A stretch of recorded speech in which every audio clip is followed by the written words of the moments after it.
ప్రతి ఉదయం దేవుని వాగ్దానం అనే కార్యక్రమానికి ప్రేమతో మిమ్మల్ని ఆహ్వానిస్తుంటున్నాను. ఉదయకాల సమయంలో దేవుడు మనకిస్తున్నటువంటి వాగ్దానము పేతురు రాసినటువంటి 2వ పత్రిక 2వ అధ్యాయము 10వ వచనం చివరి భాగాన్ని ధ్యానించుకుందాం. పేతురు రాసినటువంటి 2వ పత్రిక 2వ అధ్యాయము 10వ వచనం చివరి భాగాన్ని ధ్యానించుకుందాం. శిక్షలో ఉంచబడిన వారిని తీర్పు దినము వరకు కావలిలో ఉంచుటకును ప్రభు సమర్థుడు. క్రీస్తునందు ప్రేమైన దేవుని బిడ్డలారా, ఈ యొక్క చదవబడినటువంటి వాక్యభాగంలో మనం గమనించినట్లయితే పరిశుద్ధాత్మ దేవుడు మనకిస్తున్నటువంటి వాగ్దానము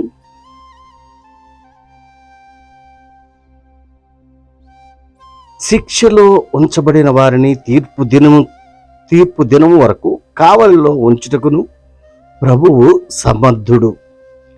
అనగా భక్తులను శోధనల నుండి తప్పించుటకును, దుర్నీతి పరులను ముఖ్యంగా మలినమైన దురాశ కలిగి శరీరానుసారముగా నడుచుకొనుచు ప్రభుత్వమును నిరాకరించుచు శిక్షలో ఉంచబడిన వారిని తీర్పు తీర్చు వరకు కావలిలో ఉంచుటకును ప్రభువు సమర్థుడు.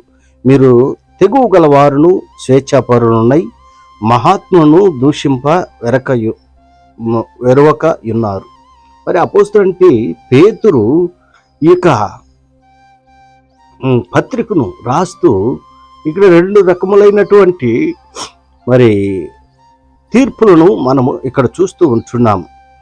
భక్తులను శోధనలో నుండి తప్పించుటకును, దుర్నీతి పరులకును ముఖ్యముగా మలినమైన దురాశ కలిగి శరీరానుసారముగా నడుచుకొనుచు ప్రభుత్వమును నిరాకరించుచు శిక్షలో ఉంచబడిన వారిని తీర్పు దినం వరకు కావలిలో ఉంచుటకును ప్రభు సమర్థుడు.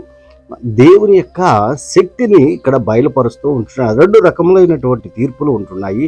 2 రకములైనటువంటి వ్యక్తులను గురించి మరి పేతురు ఇక్కడ మాట్లాడుతూ ఉంటున్నాడు. మరి భక్తులను శోధన నుండి తప్పించుటకు, ఆయన నమ్మినటువంటి బిడ్డలను, ఆయన ఎరిగినటువంటి బిడ్డలను, ఆయన ఆరాధించేటువంటి బిడ్డలను శిక్షలో నుండి తప్పించుటకు, శోధనలో నుండి తప్పించుటకును ప్రభువు సమర్థుడుగా ఉంటున్నాడు. ఆయన శక్తిమంతుడుగా ఉంటున్నాడు.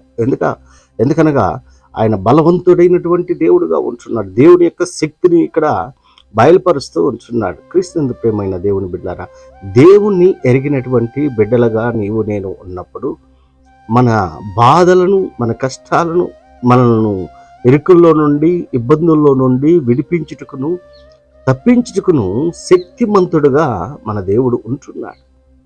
మరి అదే రీతిగా దుర్నీతి పరులను ముఖ్యంగా మలినమైన దురాశ కలిగి శరీరానుసారంగా జీవించేటువంటి వారు, దేవుణ్ణి ఎరగనటువంటి వారు, దేవుణ్ణి అంగీకరించినటువంటి వారు, అటువంటి వారికి కూడా శిక్ష ఉంటుంది. ఎందుకనగా మరి దేవుడు తగిన కాలముందు నేను నిన్ను హెచ్చిస్తానని దేవుడు వాగ్దానం చేసి ఉంటున్నాడు. అంత మాత్రమే కాదు, కానీ దేవుడు వాని క్రియలు చొప్పున వానికి ప్రతిఫలం ఇచ్చేటువంటి వాడుగా ఉంటున్నాడు.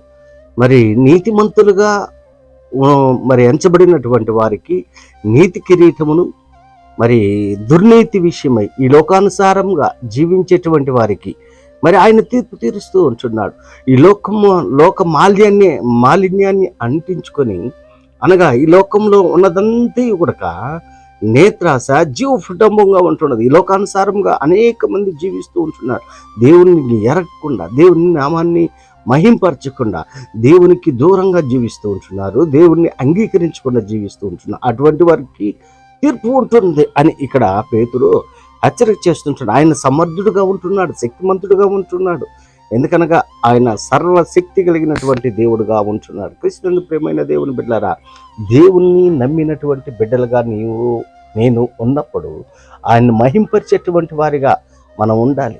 అప్పుడు మన బాధల్లో నుండి, మన ఇరుకుల్లో నుండి, మన ఇబ్బందుల్లో నుండి మనల్ని తప్పించేదానికి ఆయన సామర్థ్యం కలిగినటువంటి దేవుడుగా ఉంటున్నాడని ఈ కొద్ది మాటల ద్వారా నేను హెచ్చరిక చేస్తుంటున్న దేవుడి యొక్క మాటలను మరెక్కువగా మీకును, మీ కుటుంబాలకును ఆశీర్వాదకరంగా దేవుడు మార్చునుగాక. ఆమేన్.